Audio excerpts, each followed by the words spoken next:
আল্লাহর নবী বলেন, পয়গম্বর আরবি সাল্লাল্লাহু আলাইহি ওয়াসাল্লাম বলেন, আত্তাইবু মিনাজ যামবি কামাল লা যামবা লাহু। তওবাকারী গুনাহগার, 100 বছর গুনাহ করেছে, 70-80 বছর গুনাহ করেছি, এক ওয়াক্ত নামাজও পড়ে নাই, একটা রোজাও রাখে নাই, এই এমন মানুষ আসেনি জীবনে মসজিদে কোনোদিন যায় না, আসেনি সমাজ। এবারে তো মসজিদও গেছে ওই না জীবনে, ঈদের নামাজও গিয়া ফানা, ঈদের নামাজও এমন মুসলমান আছেন আমরা সমাজ। ঈদের দিন বেড়া গরু দোয়াইতে দোয়াইতে 1 রাকাত ঈদের নামাজ জাগা। ঈদের দিন কি দোয়া? গরুরে গোসল করাই, ঈদের গোসল গরুরে করা। সকালবেলা গরুরে গোসল করাইতে করাইতে ইমাম সাহেব 1 রাকাত ফুইরালা। ঈদের নামাজ যদি 1 রাকাত ছুটটা যায়, এটার ফরন যাইব? একা একা ফরনের কোনো সুরত নাই। হ্যাঁ, এমন গুনাহগার কোন ইবাদত করছে না, শুধু গুনাহ আর গুনাহ তার আমলে। এমন গুনাহগারও যদি আল্লাহর কাছে খাস দিলে তওবা করে, আল্লাহ বলেন তারে এমন ভাবে আমি মাফ কইরা দেই যেন তার জীবনে কোনো গুনাহই সে করে নাই। সুবহানাল্লাহ। আল্লাহর মতো দয়াবান কেউ আছে? আছে আল্লাহর মতন দয়াবান কেউ? আল্লাহ তাআলা বলেন, বান্দা গুনার সাগর, পাহাড় পরিমাণ গুনাহ তুমি করেছ, আমি আল্লাহর কাছে যদি তুমি ক্ষমা চাও, আমি আল্লাহর কাছে যদি দিল ভরা চাও, আমি আল্লাহ তোমারে মাফ করে দিব। মুসলমান বাবার আরে আমার, একটা ওয়াকিয়া বলি, হাদিসের কিতাবের ভিতরে একটা ঘটনা আসছে, বনি ইসরাইলের একজন নাফরমানের কথা। মনোযোগ দিয়ে শুনবেন কথাটা। বনি ইসরাইলের একজন নাফরমান, বনি ইসরাইলের মধ্যে মুসা আলাইহিস সালামের জমানায় অনাবৃষ্টি দেখা দিচ্ছে, বৃষ্টি হয় না।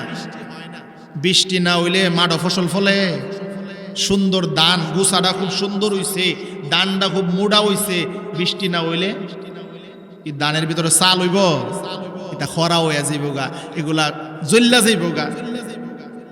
এমন অনাবৃষ্টি দেখা দিয়েছে মুসা আলাইহিস সালামের জমানায়।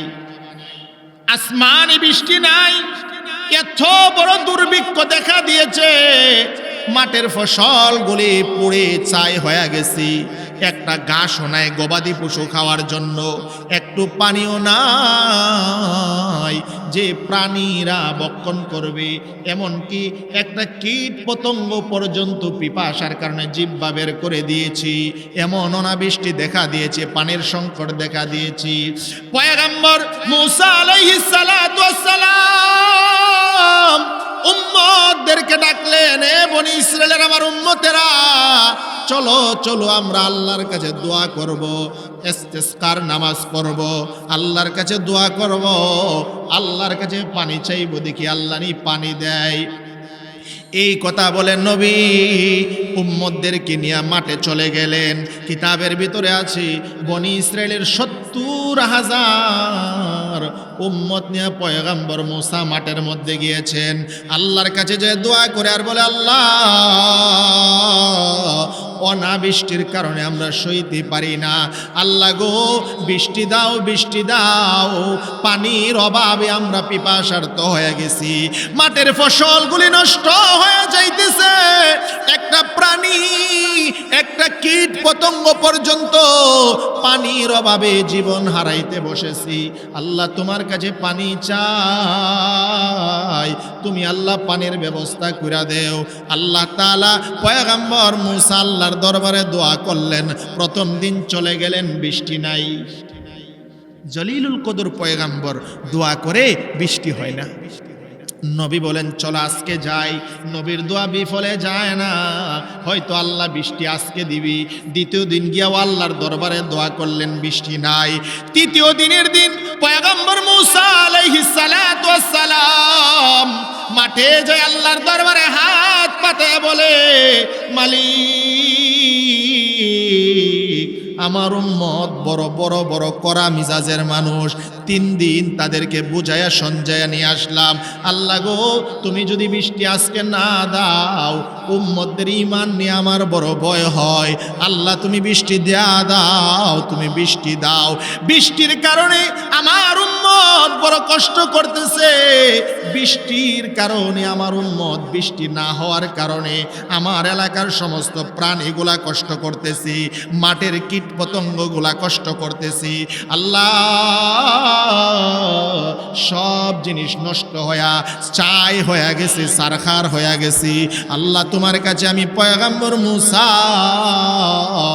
কালিমুল্লাহ, পয়গম্বর মুসা কালিমুল্লাহ, আল্লাহর সঙ্গে সরাসরি যিনি কথা বলেন, এমন পয়গম্বর আল্লাহর কাছে বৃষ্টি চাই।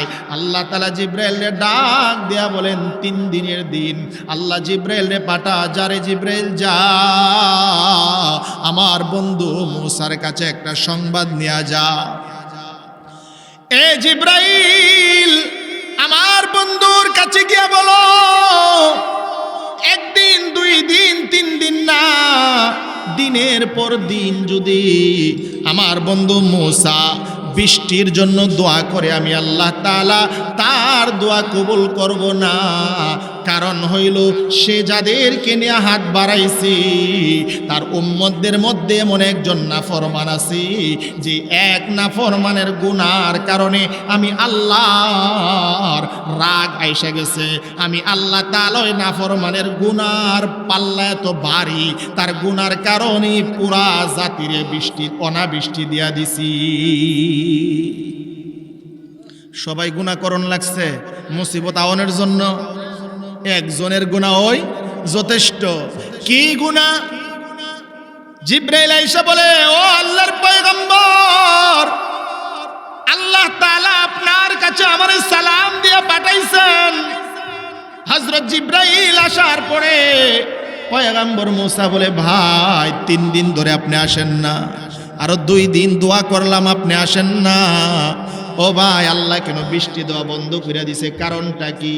পয়গম্বর মুসা বলে, ও জিব্রাইল পয়গম্বর মুসারে ডাক দেয়া বলো, পয়গম্বর, এই কারণটা জানায় আল্লাহ তাআলা আমার আপনার কাছে পাঠাইছে। আল্লাহ কেন বৃষ্টি দেয় না? ও কি জন্য বৃষ্টি দেয় না? আপনার এই 70,000 উম্মতের ভিতরে একজন এমন নাফরমান আছে, যেই নাফরমান দীর্ঘ 40 বছর ধরে একদিনও আল্লাহর কোনো হুকুম পালন করে না। এমন কোনো গুনাহ নাই যে গুনাহ সে করে না। মদ খায়, জুয়া খেলে, জিনার গুনায় লিপ্ত থাকে, আল্লাহর নাফরমানিতে লিপ্ত থাকে, কিন্তু আপনার উম্মত, এই জন্য তার গুনাহ আকাশ জমিন বাড়ি হয়ে গেছে। এই জন্য আল্লাহ তাআলা বৃষ্টি বন্ধ করে দিছি। পয়গম্বর মুসা আলাইহিস সালাম বলে, ভাই জিব্রাইল, আমি কি করব এখন? জিব্রাইল বলে, পয়গম্বর, আল্লাহ বলেছে যতক্ষণ পর্যন্ত এই নাফরমান এই মাঠ থেকে উঠে বের না হবে, ততক্ষণ পর্যন্ত আল্লাহ তাআলা আপনার দোয়া কবুল করে বৃষ্টি দিবে না। জিব্রাইল আলাইহিস সালাম রে মুসা আলাইহিস সালাম বলে, ভাই এত মানুষ, আমি তারে চিনুম কেমনে? এত মানুষের ভিতরে কি চিনা যায়? কেমনে চিনুম? তারে বাইর করুম কেমনে? হযরত জিব্রাইল বলেন, ও পয়গম্বর, চিনতে হবে না, আল্লাহ বলেছে আপনি ওই যে পিছনে পাহাড় দেখা যায়, পাহাড়ের উপর দাঁড়ায় একটা এলান দিবেন। এলান কি এলান দিতাম? আল্লাহ বলেছে আপনি পাহাড়ের উপর দাঁড়ায়া এলান দিবেন, আর বলবে এমন কোন নাফরমান আছো লাগাতার দীর্ঘ 40 বছর ধরে আল্লাহর নাফরমানিতে তুমি লিপ্ত আছো, আল্লাহর হুকুম মানো না, আমি পয়গম্বরের তরিকা মতো চলো না, এমন কোন নাফরমান আছো তোমার কারণে আমরা কষ্ট করি, বৃষ্টি হয় না। আল্লাহ বলেছে তুমি যদি বের হয়ে যাও, আল্লাহ আমাদেরকে রহমতের বৃষ্টি দিবে। পয়গম্বর মুসা আলাইহিস সালাম বলে, ভাই আমি একজন মানুষ, আওয়াজ দিলে এত হাজার হাজার মানুষের কাছে আমার আওয়াজ পৌঁছবো কেমনে? জিব্রাইল বলে পয়গম্বর, আল্লাহ বলেছে আওয়াজ দেওয়ার দায়িত্ব আপনার, পৌঁছানোর দায়িত্ব আল্লাহ। আপনি আওয়াজ দেন, আল্লাহ তাআলা আপনার আওয়াজ সবার কানে পৌঁছায়া দিবে। আল্লাহ পারেনি? হ্যাঁ, আগে আমরা মুয়াজ্জিন মানুষের কাছ থেকে শুনি, ওই সাইতান বড় মসজিদে আজান দিলে বলে দতকলা শোনা যেত। হ্যাঁ ঠিক না? জোহরের আজানটা সাইতান বড় মসজিদে দিলে দতকলার বন্ধের মানুষ কাজ বন্ধ করে বাইতেই তো যে জোহরের টাইম হইছে। চিন্তা করছেন এটা কাটা ফসাইতো?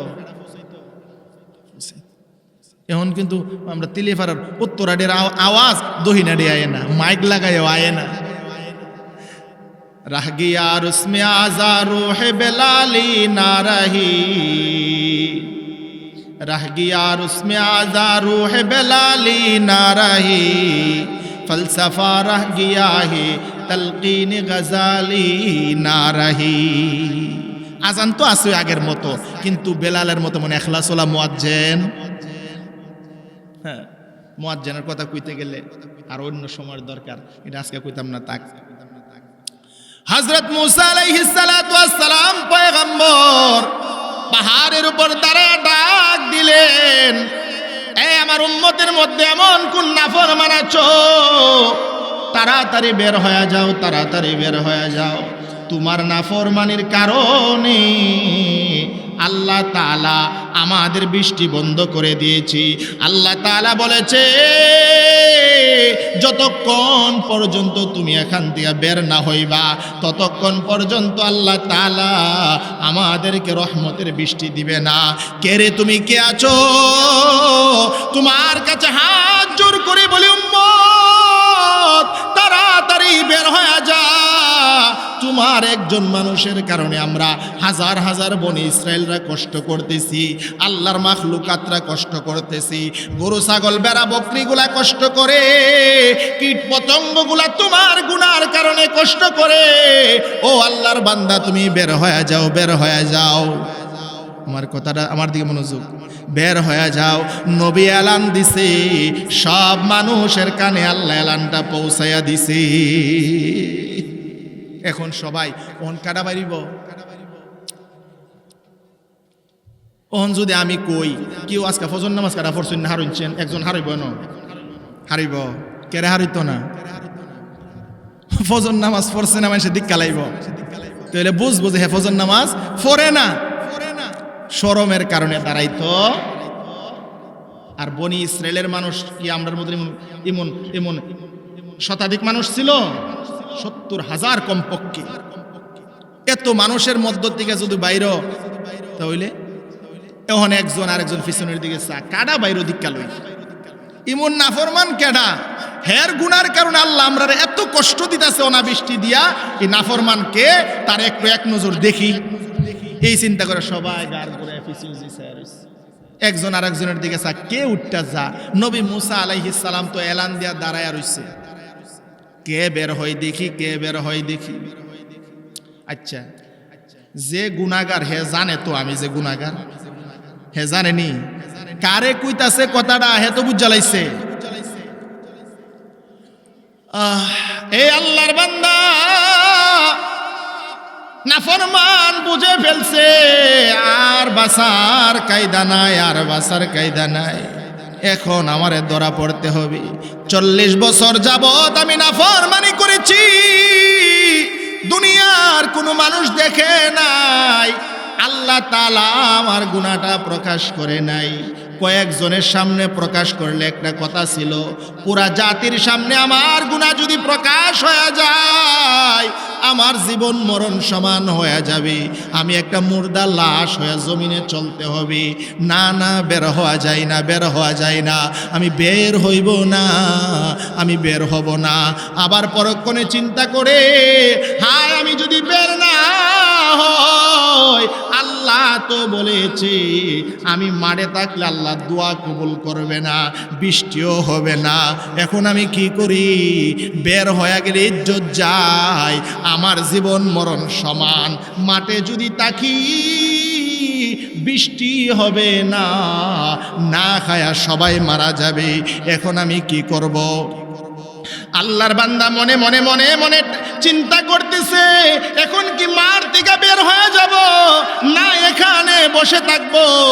বের হয়ে গেলে মানুষ চেহারাটা চিনে ফেলবে আমি নাফরমান। আর যদি বের না হয়, আল্লাহ বৃষ্টি দেওয়া বন্ধ করে দিয়েছে, বৃষ্টি দিবে না। আল্লাহর বান্দা মাথাটা নিচের দিকে দিয়া এই চিন্তা করতেছে আর মনের মধ্যে একটা ধাক্কা লাগছে, দিলে একটা ধাক্কা লাগছে।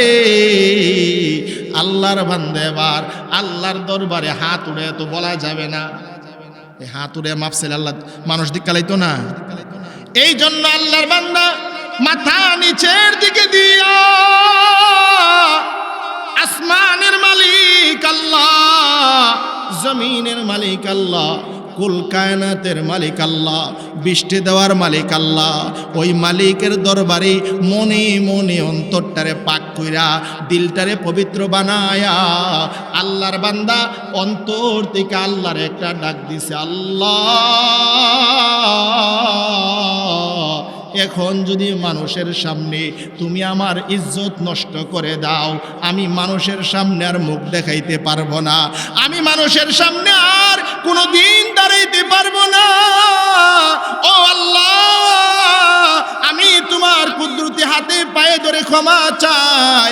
ও মালিক, 40 বছর আমার গুনাহ প্রকাশ করো নাই, 40 বছর নাফরমানি করেছি, এমন কোনো গুনাহ নাই যে গুনাহ আমি করি নাই, এমন কোনো গুনাহ আমি বাদ দেই নাই। আল্লাহ গো, এই সময় আইসা খালেস ভাবে তোমার কাছে আমি তওবা করি, আল্লাহ আমার ইজ্জত নষ্ট কইরো না, আজকের জন্য তুমি আমার ইজ্জত হেফাজত করো। খালেস ভাবে তওবা করলাম আল্লাহ, আর জীবনে কোনো দিন গুনাহ করব না। আল্লাহর বান্দা মনে মনে নিচের দিকে ছায়া, অন্তর থেকে খালেস ভাবে তওবাটা কইরা 2 ফোঁটা চোখের পানি ফালাইয়া দিচ্ছি। সাথে সাথে আসমান থেকে জর্জর জর্জর করে বৃষ্টি আরম্ভ হয়ে গেছে। সাজ নাই, কিছু নাই, বৃষ্টি আরম্ভ হয়ে গেছে। 70,000 মানুষ মাঠের ভিতরে আছে, বৃষ্টি সবাই ভিজে গেছে। হযরত মুসা আলাইহিস সালাতু ওয়াস সালাম পাহাড়ের উপর দিকে দাঁড়ায়া মাঠের দিকে তাকায় আছে, কেউ নি বের হয়, কেউ নি বের হয়, সবাই তো তাকায় রইছে, কেউ নি বের হয়, কেউ তো বের হইল না। আল্লাহর পয়গম্বর মুসা আল্লাহরে ডাক দিয়া বলে, মালিক আমার কারবার বুঝলাম না, কারবারটা বুঝলাম না, কইলেন কি হইল কি, কইলেন কি হইল কি? জিব্রাইল আল্লাহ পাঠায় দিছে নবীর কাছে, ও পয়গম্বর আল্লাহ বৃষ্টি দিয়া দিছে। নবী বলে, ভাই জিব্রাইল কইলা কি হইল কি? তুমি তো বলছো এই মাঠের মধ্যে একজন নাফরমান আছে, যে নাফরমানের কারণে আল্লাহ বৃষ্টি বন্ধ করে দিছে। কই, কেউ তো বাইরে হইতে দেখলাম না, তুমি তো বললা বের না হইলে আল্লাহ বৃষ্টি দিবে না, আমি তো কাউরে বের হইতে দেখলাম না, বৃষ্টি কেমনে হইল? হযরত জিব্রাইল আলাইহিস সালাম বলে, ও পয়গম্বর মুসা, যার কারণে আল্লাহ বৃষ্টি বন্ধ করে দিয়েছিল, আজকে তার কারণে আল্লাহ তাআলা বৃষ্টি দিয়া দিছে। যার গুনার কারণে বৃষ্টি বন্ধ ছিল, ওই এক ব্যক্তির তওবার কারণে আল্লাহ 70,000 বনি ইসরায়েলের জন্য বৃষ্টির ব্যবস্থা করে দিয়েছে। পয়গম্বর বলে, বুঝলাম না, কারবারটা বুঝলাম না।